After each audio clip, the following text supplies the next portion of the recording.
I never ever thought I'd fly a Vulcan again. And I was asked to fly it by Dr. Robert Fleming back in 1995, I think it was, and I was absolutely delighted to be given the opportunity.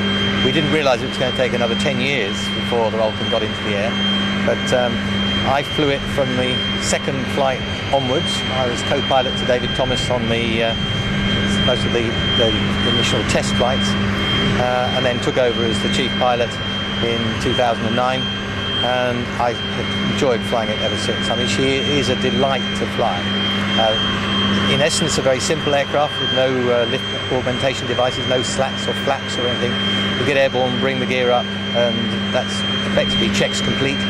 But then in the display environment, just to know how beautiful this aircraft is when you just turn it in front of the crowd and know the amount of pleasure that you are bringing to people on the ground seeing this delightful British icon in itself, it gives an enormous amount of satisfaction, apart from just the joy of putting the power on, pulling it up into steep climbs, racking on the bank, seeing a lovely rate of roll, but knowing that what you're doing is looking good thanks to the aeroplane.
When the Vulcan was restored and the Civil Aviation Authority gave permission to fly the aircraft, they didn't actually want the Vulcan displayed by anybody who'd not flown Vulcans previously.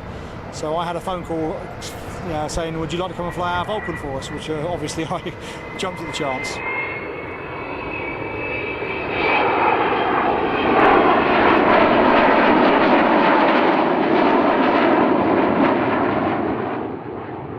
It's very difficult to describe what it's like to fly unless you're talking to somebody who's flown lots of other aircraft as well.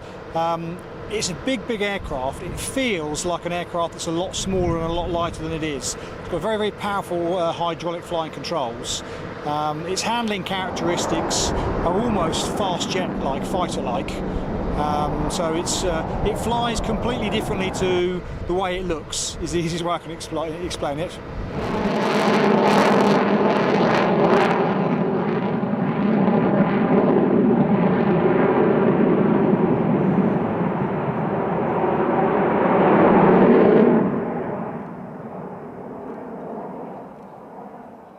She's a vintage aircraft, and like all vintage machinery, she needs taken care of. Our engineers take particularly good care of her, and we try to do the same when we fly. So whilst we do try and display the aircraft and make the aircraft look as impressive as we possibly can when we're flying the displays, we're also acutely aware of airframe fatigue and the engine life, and we are very gentle with her. Some of the displays might not look that way, because some of the manoeuvres we fly actually look quite impressive because it's a big aircraft. But we are actually very gentle. We use very little G in the display, and we're careful with the engines.